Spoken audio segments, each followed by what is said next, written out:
The great council chamber stretched before Jake Morrison like a vast cathedral made of crystalline light. He walked across the polished floor with steady steps, his black diplomatic uniform sharp against the rainbow colors that danced on the walls around him. Behind him walked Dr. Lisa Carter, her tablet ready to record everything that would happen in the next hour. They both knew this meeting would change everything for Earth. One way or another, 12 different alien species sat in a perfect circle around the chamber, each group more strange and wonderful than the last. The Zephyrians towered above everyone else, their blue skin glowing softly in the dim light.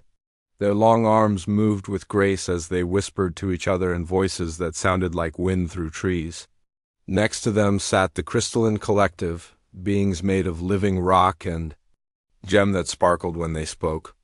The insect-like hive queens clicked their sharp teeth together in what Jake had learned was their way of laughing.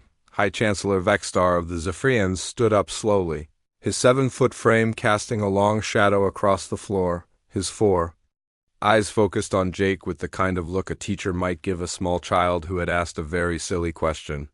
The other aliens turned their attention to the 2 humans standing in the center of the great room. "So these are the creatures from the little blue world," Vexstar said, his voice carrying easily across the silent chamber. "The ones who think they are ready to join the Galactic Trade Federation after barely 50 years in space." Several aliens made sounds that Jake guessed were meant to be laughter. The crystalline being next to Vexstar chimed like broken glass, while the hive queen's clicking grew faster and sharper. Jake kept his face calm even though he felt heat rising in his chest. He had spent 20 years in Earth's military before becoming a diplomat, and he knew how to control his anger. Lisa stood beside him with her head high, her green eyes taking in every detail of the aliens around them. She had studied every known species for months before this trip, learning their weaknesses as much as their strengths. "Earth comes before this council with respect," Jake said, his voice steady and clear. "We ask for the chance to trade and learn with the species of this galaxy. We have much to offer in return for your friendship." This time the laughter was louder. The floating jellyfish-like ethereals pulsed with bright colors that Jake's translator told him meant great amusement. Even the normally quiet mineral lords, who looked like walking mountains, rumbled with what sounded like distant earthquakes. "What could your kind possibly offer us?" asked the hive queen, her voice buzzing like 1,000 angry bees. "Your technology is centuries behind ours. Your ships can barely leave your own solar system. You fight wars over water and metal that we throw away as garbage." Vexstar nodded his great blue head. "Your species has been watching the stars for less time than some of us live in a single life cycle. Nothing of the greater galaxy or the civilized species that rule it. What makes you think you belong among us?" Jake felt Lisa's hand brush against his arm, a small sign they had agreed on before coming here. She had seen something in the alien's behavior that he needed to know about.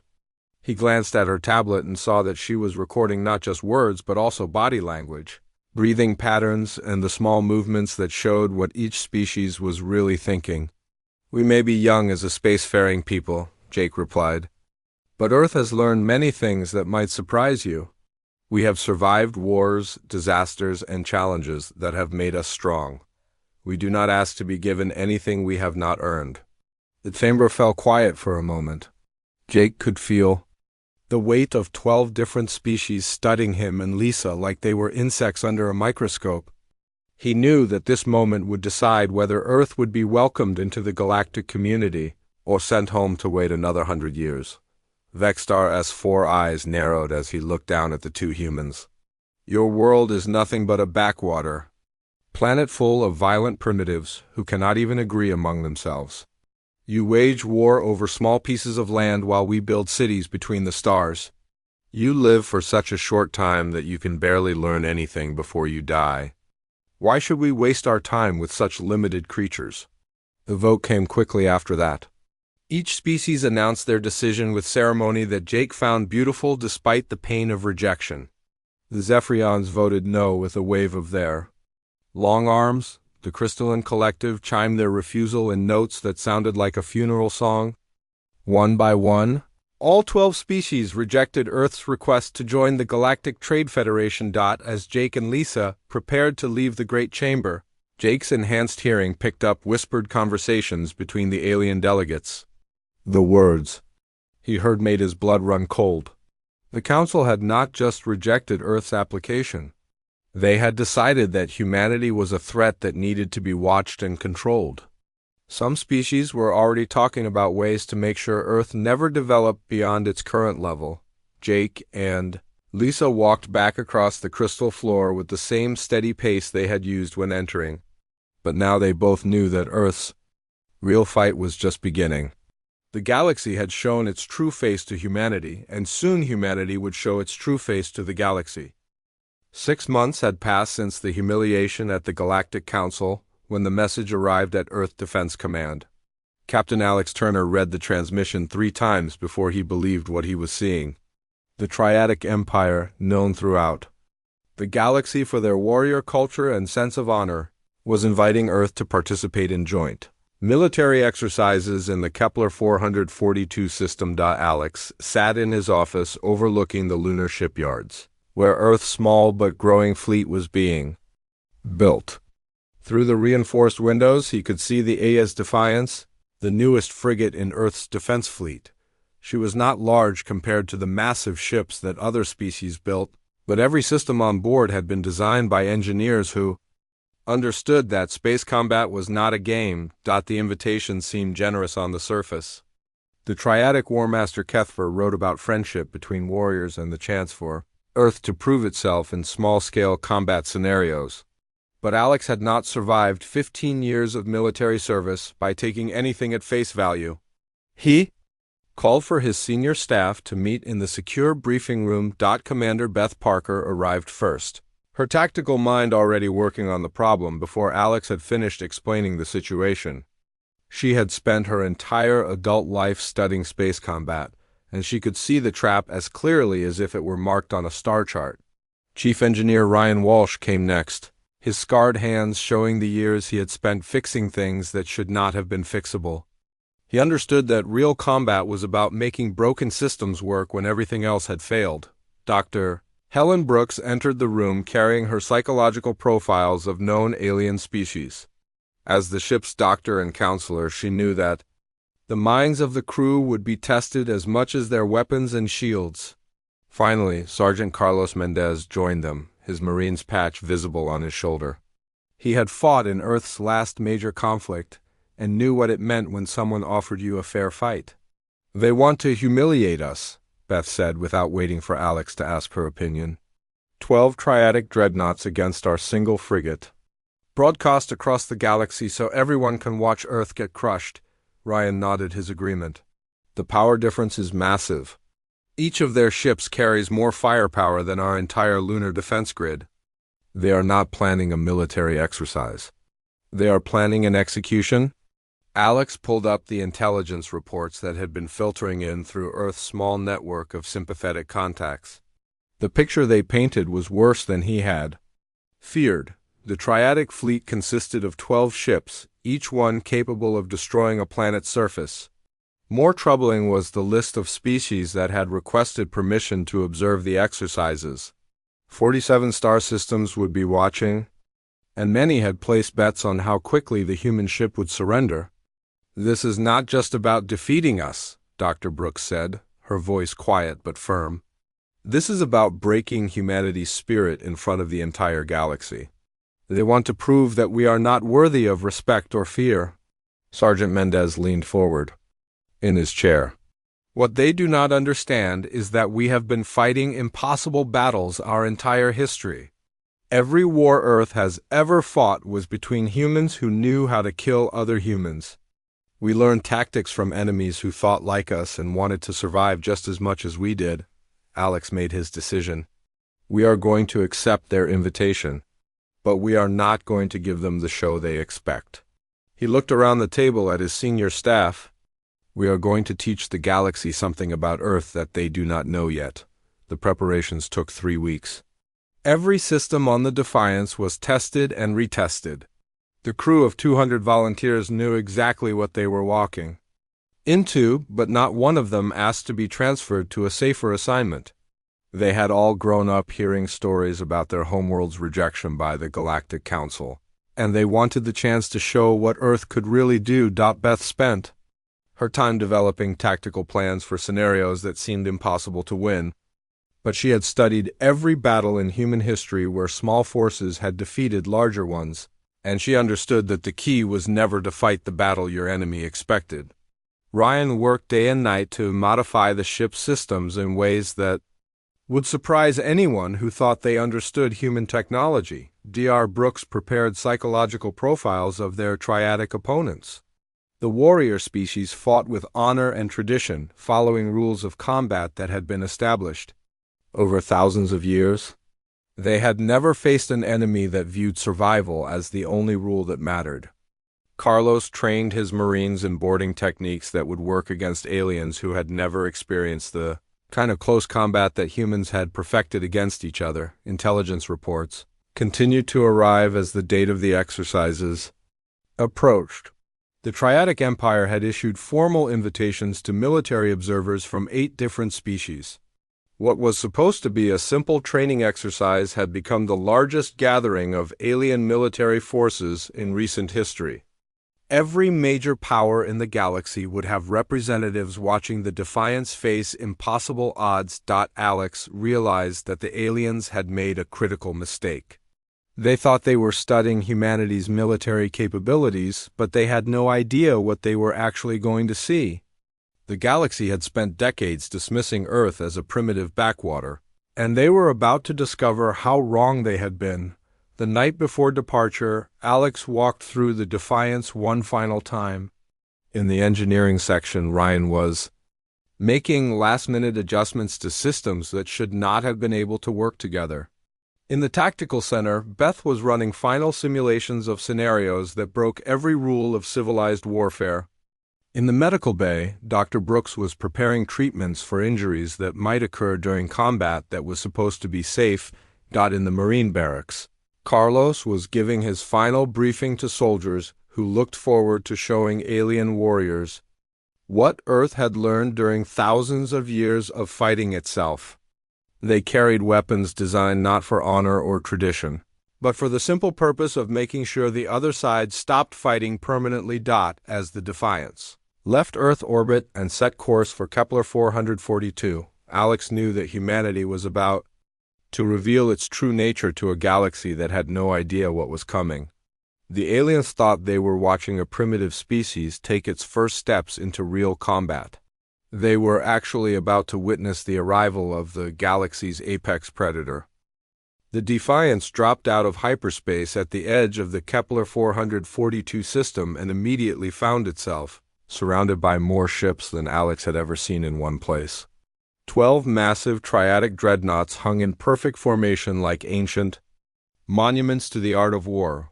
Each ship stretched nearly 2 kilometers from bow to stern, their hulls covered in weapon ports that could reduce a moon to asteroid debris. But the triadic fleet was not alone. Observer vessels from 8 different species had taken positions at what they considered a safe distance from the coming demonstration. Alex could see the elegant curves of Zephyrian science ships, the crystalline geometry of collective research vessels, and the organic curves of Hive Queen bioships. They had all come to watch humanity's inevitable defeat. War Master Kethver's face appeared on the main screen, his scarred features showing the kind of confidence that came from never having lost a battle. The Triadic leader wore ceremonial armor that had been passed down through generations of warriors, and his eyes held the calm certainty of someone who knew exactly how this day would end. "Welcome, humans," Kethver said, his voice carrying the weight of ancient tradition. "Today you will learn what it means to face true warriors in honorable combat. Your first challenge is simple. You must defend a simulated colony against raiders while outnumbered 12 to 1. Show us what your species considers tactics." Alex looked at Beth, who was already pulling up tactical displays that showed the impossible nature of their situation. The scenario was designed to be a massacre disguised as a military exercise. But as Alex studied the setup, something clicked in his mind. The situation was not new to humanity. It was Thermopylae, it was the Alamo, it was every time in human history when a small force had faced overwhelming odds and chose to fight anyway.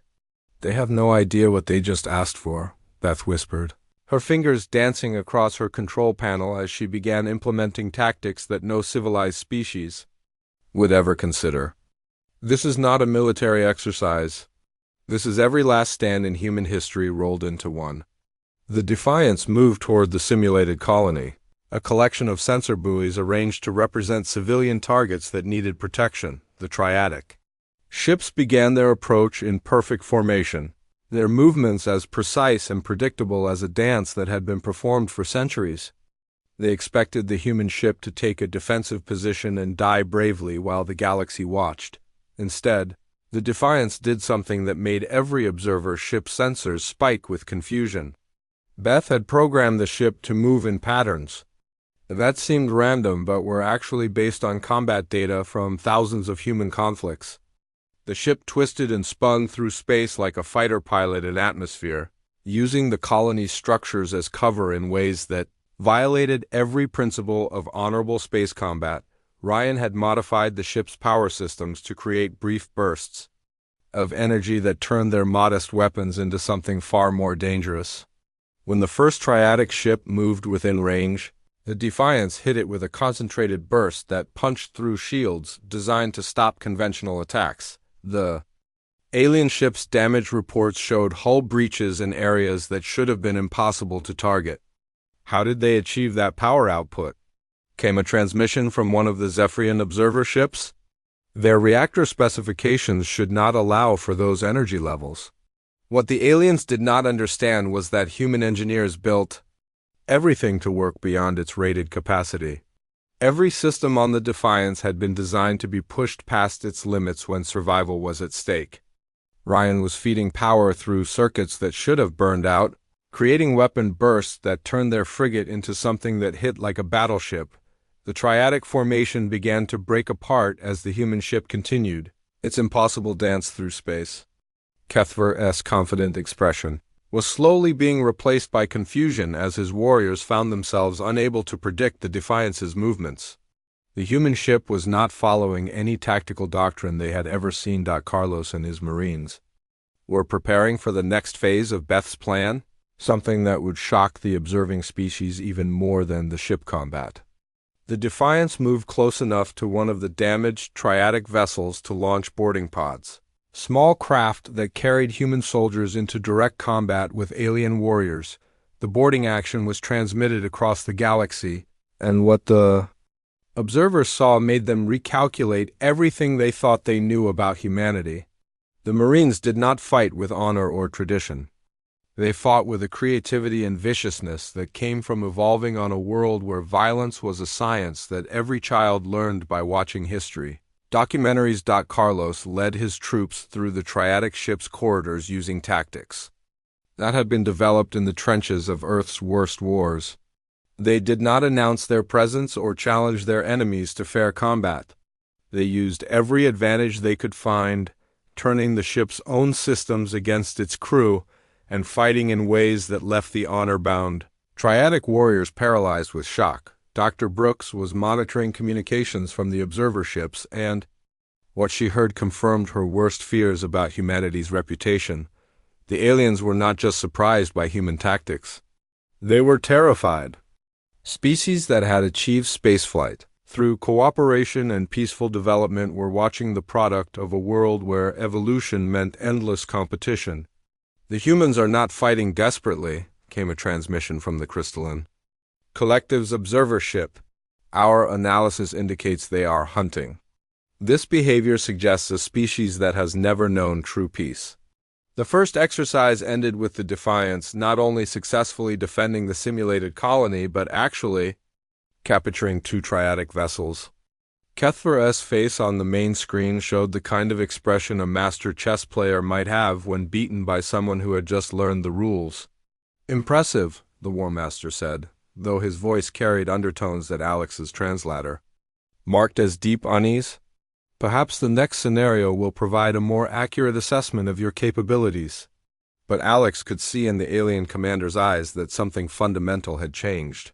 The Triadic Empire had built their reputation on being the galaxy's finest warriors, and they had just been outfought by a species they considered primitive. The observer ships were frantically transmitting data back to their homeworlds, trying to understand what they had witnessed. Beth was already preparing for the next exercise, but she could feel the weight of the galaxy's attention focused on their small ship. Every species was now taking humanity seriously, but not in the way Earth had hoped when they first applied to join the Galactic Council. They were no longer seen as harmless primitives. They were being studied as a potential threat that might need to be eliminated before it could spread beyond its home system. The Defiance had won its first victory, but Alex knew that the real battle was just beginning. The galaxy had seen a glimpse of humanity's true nature, and they would not make the mistake of underestimating Earth again. War Master Kethver's voice carried a different tone when he announced the final exercise. The confidence was still there, but underneath it Alex could hear something new, the careful respect of a predator that had suddenly realized it might not be alone at the top of the food chain. The Triadic commander's scarred face filled the main screen as he outlined what he called the ultimate test of human capabilities.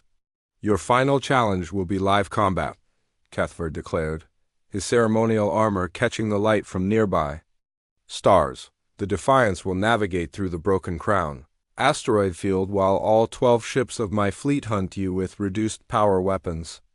These weapons can still cause significant damage, but they will not destroy your ship unless you suffer catastrophic system failures. Alex felt Beth tense beside him at the tactical station. The Broken Crown was notorious throughout this sector of space. Thousands of asteroids tumbled through a gravity well that made navigation nearly impossible, while electromagnetic storms from a nearby pulsar interfered with most sensor systems. It was the kind of place where ships went to disappear forever.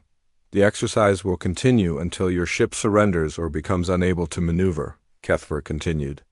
This will demonstrate to our observers whether humanity truly belongs among the warrior species of the galaxy, or whether your earlier success was merely fortunate accident.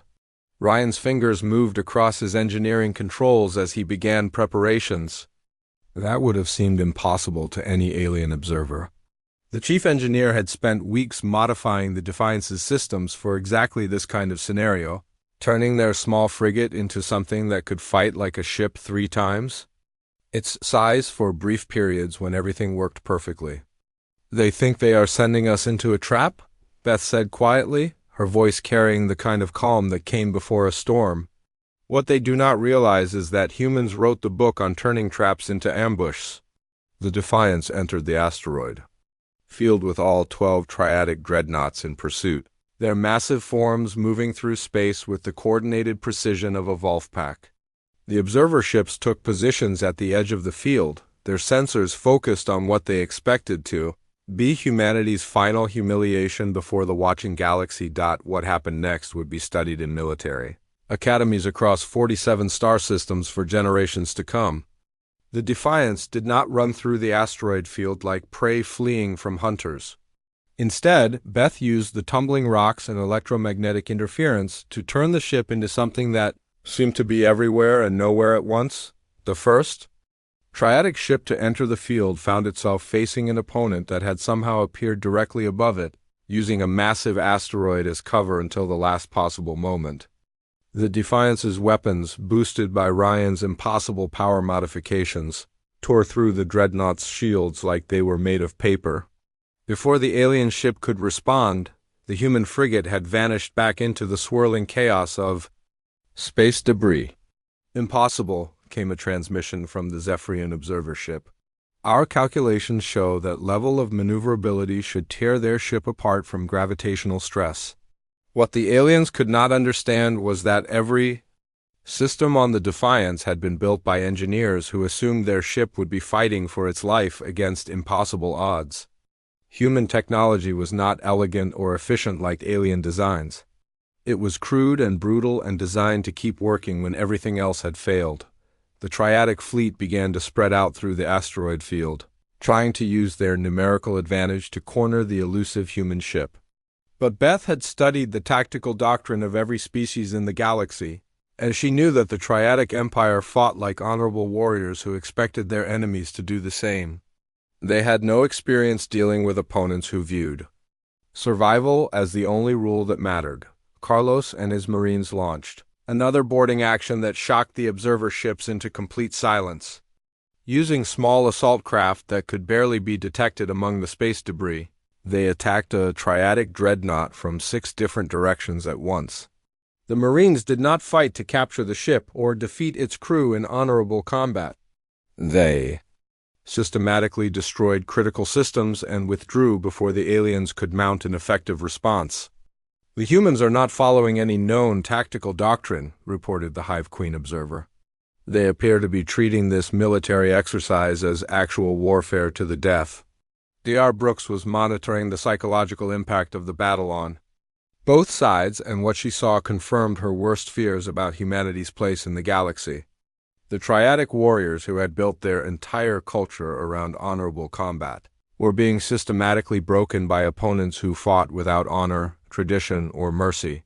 The aliens were discovering what it meant to face a species that had spent thousands of years perfecting the art of killing itself. The turning point came when the Defiance used the asteroid field's gravitational anomalies to slingshot 3 large rocks directly into the path of advancing Triadic ships. Beth had calculated the trajectories with precision that seemed impossible given the chaotic environment, turning space debris into kinetic weapons that struck with the force of nuclear bombs. 2. Triadic dreadnoughts suffered critical damage from the asteroid impacts. Their proud hulls cracked open to reveal the sophisticated systems that had made them masters of conventional space combat. But conventional combat was not what they were facing. They were experiencing something that no civilized species had ever developed: war as a science practiced by creatures who had never known peace. Ryan's voice came over the intercom with the kind of calm professionalism that made Alex proud to serve with him. "Captain, I can give you full offensive power for approximately 90 seconds. After that, we will need 6 hours to prevent permanent damage to our reactor core." "Do it," Alex replied, knowing that 90 seconds would be enough to end this demonstration permanently. The Defiance emerged from behind a massive asteroid like an ancient dragon, revealing itself to terrified villagers.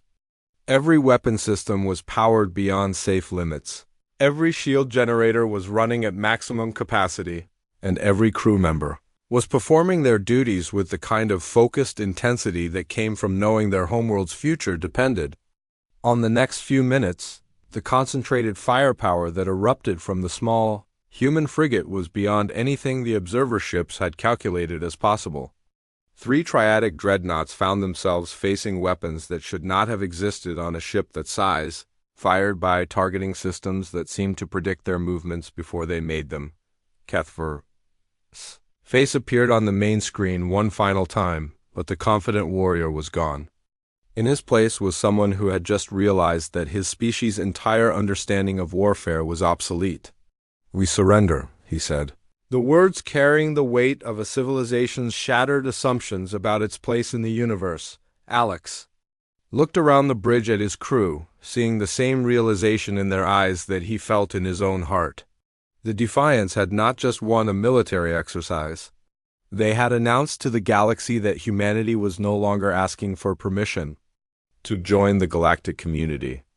They were taking their place among the stars whether the other species liked it or not. The observer ships were frantically transmitting everything they had witnessed back to their homeworlds, trying to warn their governments that their assumptions about the primitive species from Earth had been catastrophically wrong. Humanity had revealed its true face to the galaxy, and that face was the product of a world where evolution meant learning to kill or be killed. The surrender of War Master Kethver sent shockwaves through the observer ships that were still monitoring the Kepler 442 system. Alex watched the communication displays light up with frantic transmissions as 8 different species tried to process what they had just witnessed.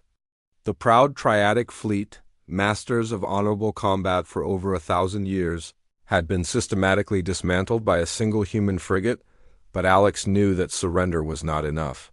The galaxy needed to understand that this was not a lucky victory or a fluke of circumstance. This was humanity announcing its arrival as a force that would reshape the balance of power among the stars.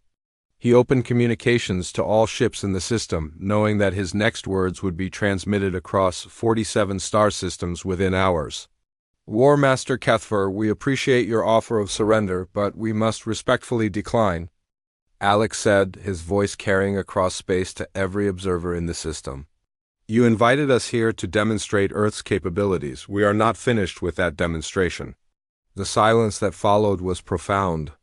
Even the background hum of ship systems seemed to fade as every being in the system tried to understand what the human captain had just said. Refusing a surrender was not just unusual in galactic warfare. It was unthinkable.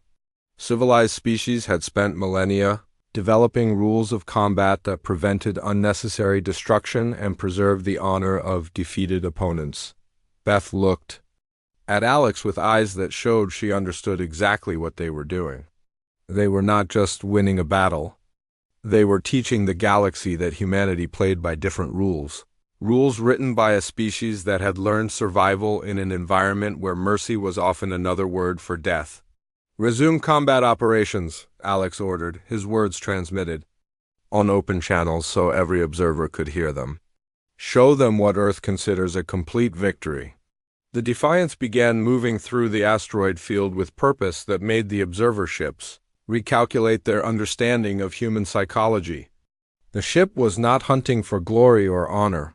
It was systematically eliminating threats with the kind of methodical efficiency that only came from a species that viewed warfare as a science rather than an art. Ryan's modifications to the ship's systems had created something that should not have been possible according to known physics. The Defiance was running on power output that would have destroyed any other ship, but human engineering was built for the kind of abuse that came from desperate battles where failure meant extinction. Every circuit was designed to handle overload. Every system had backups for its backups. Carlos and his Marines launched simultaneous boarding actions against 3 different triadic ships, using tactics that horrified the watching aliens. The human soldiers did not seek honorable single combat with worthy opponents. They moved through the alien ships like a disease, targeting life support, navigation, and weapon systems with surgical precision that left the crews helpless but alive. The humans are not trying to kill the triadic warriors, observed the crystalline collective science vessel. They are demonstrating complete dominance while minimizing casualties. This suggests a level of tactical sophistication that we did not anticipate. Dr. Brooks was broadcasting psychological profiles of the human crew to anyone who cared to listen, showing that these were not elite specimens of humanity but average representatives of a species, shaped by evolutionary pressures that would destroy most galactic civilizations. She wanted every observer to understand that what they were seeing was normal human capability, not the result of special training or genetic enhancement. The 4th triadic ship fell to a weapon system that should not have existed. Ryan had somehow modified their torpedo launchers to fire projectiles that used the asteroid field's own gravitational anomalies to achieve impossible speeds. The kinetic impact tore through the alien ship's hull like it was made of tissue paper, demonstrating that humans could turn any environment into a weapon. Their engineering capabilities exceed our theoretical models, reported the Zephyrian observer ship. They appeared to have solved problems that our best scientists consider impossible. What the aliens did not understand was that human scientists and engineers had spent centuries learning to make impossible things work because their survival depended on it. Every advance in human technology had been driven by the need to kill other humans more efficiently, and that had created a level of innovation that peaceful species could never match. The 5th and 6th triadic ships surrendered simultaneously, but the Defiance ignored their communications and continued the attack. Beth's tactical displays showed firing solutions that took advantage of every weakness in alien ship design, exploiting vulnerabilities that the triadic Empire had never considered because no civilized species would target non-military systems. The seventh ship tried to run, but the Defiance had been designed by people who understood that in real combat, enemies did not politely wait to be destroyed.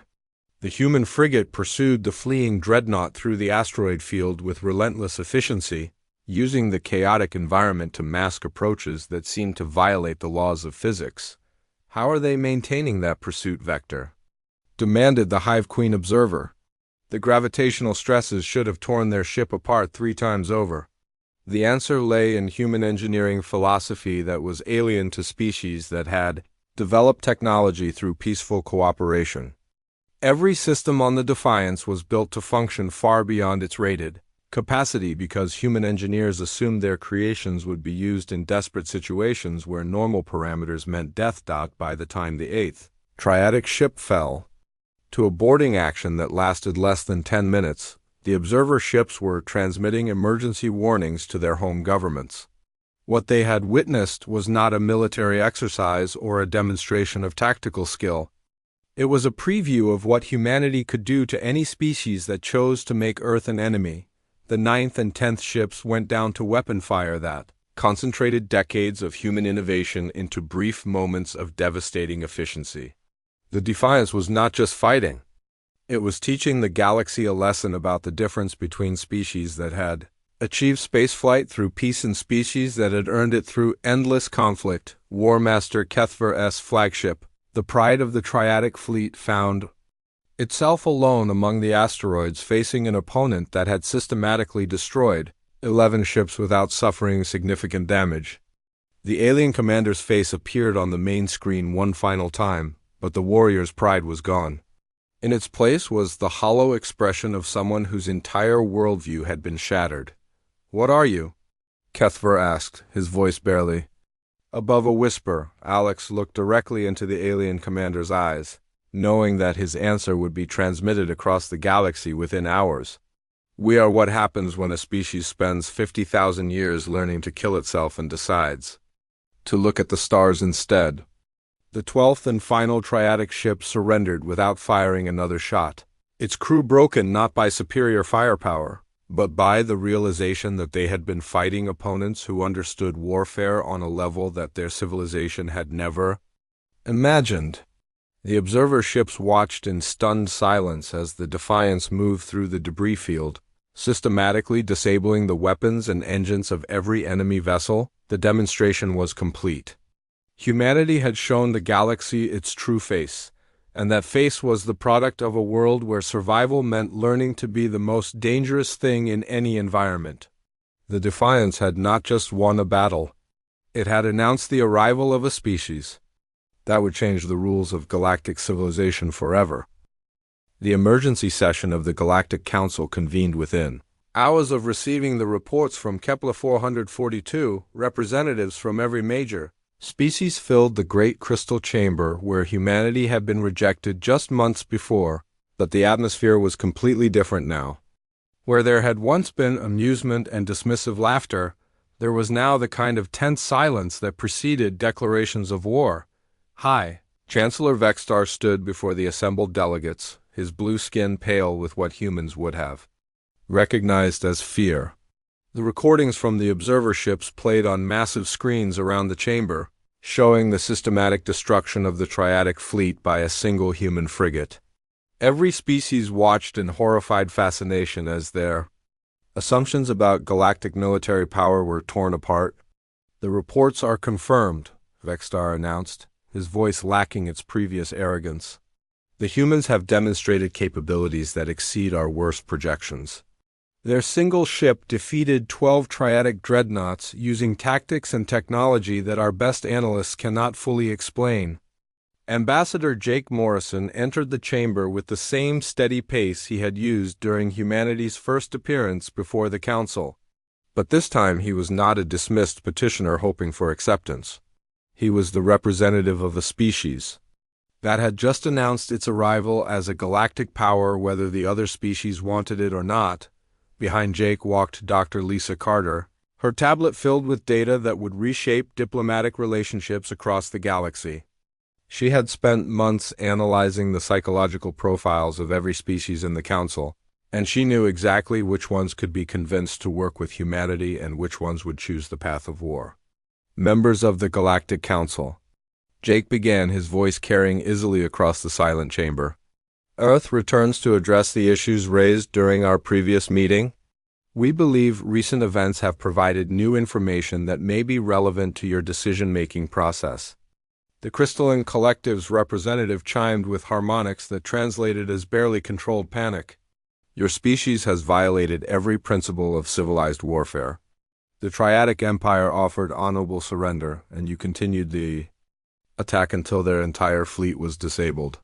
Jake nodded thoughtfully, as if the alien had raised a perfectly reasonable point. Earth appreciates the concern about our tactical methods. However, we should clarify that what you witnessed was humanity operating under significant restraint.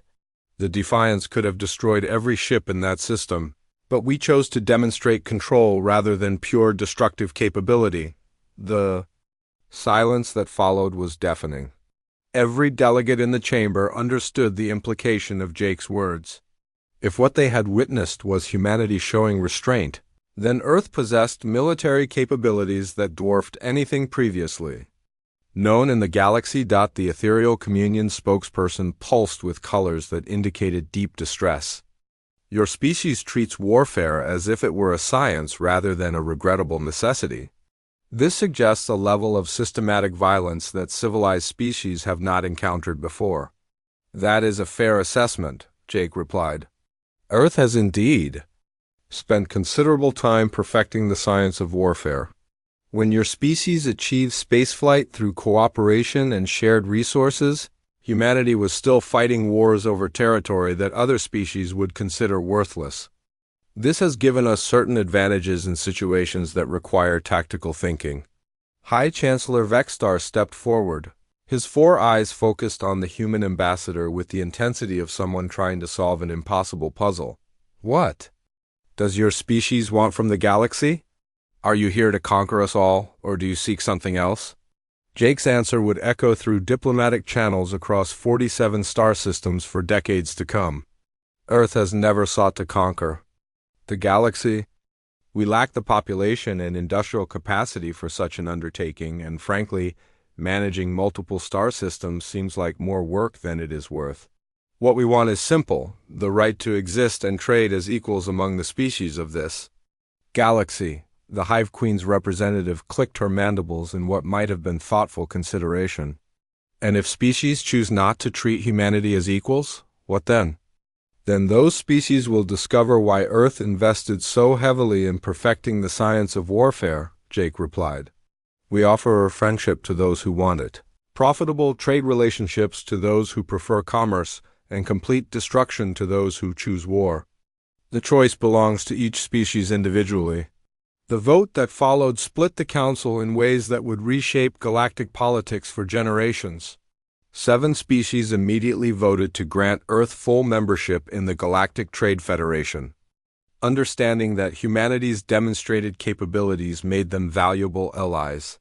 5 species, led by the Zephyrians, voted to organize a preemptive strike against Earth before humanity could expand its industrial capacity. The Triadic Empire, still reeling from their defeat at Kepler 442, abstained from the vote entirely. Warmaster Kethver had returned to his homeworld with reports that their finest warriors had been systematically defeated by opponents who treated warfare like a mathematical equation to be solved rather than an art to be practiced. 3 species broke ranks immediately after the vote, sending private messages to Earth requesting formal alliance treaties. The Crystalline Collective offered to share advanced manufacturing technologies in exchange for human tactical doctrines. Even some Zephyrian colonies defied their central government to establish independent relationships with humanity, Dr. Carter established the first interspecies military academy in Earth orbit, where alien officers learned human combat principles while humans studied the advanced technologies of their new partners. The galaxy discovered that humanity's greatest strength was not their capacity for violence, but their ability to adapt the same competitive instincts to cooperation when treated with respect. The Zephyrian attack came 6 months later, But it was too little and too late. Earth's industrial capacity had been unleashed, and human engineers had combined their understanding of warfare with alien technology to create defensive systems that turned the attack into a disaster for the aggressors. The surviving Zephyrian ships limped home with reports that Earth's orbital defenses had capabilities that seemed to violate known physics.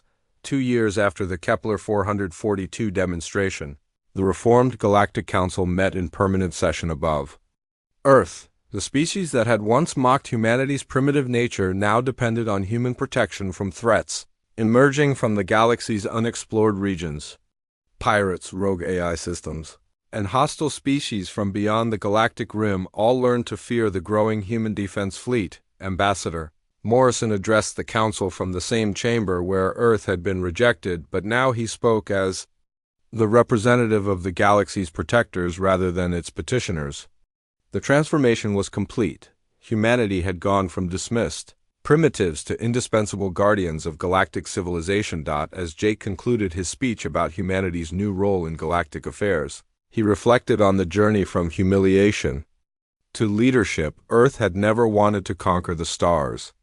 They had simply refused to be victims among them. The galaxy, having seen humanity's true face, had learned to appreciate the difference between civilization and the capacity for survival that made civilization possible. The Great Crystal Chamber filled with the sounds of alien applause, but Jake knew that the real victory was not in the recognition they had finally received. It was in the fact that human children would grow up among the stars, exploring and trading and building relationships with species their grandparents had only dreamed of meeting. Earth had taken its place among the galactic community not through permission, but through the simple demonstration that some things were worth fighting for no matter what the odds.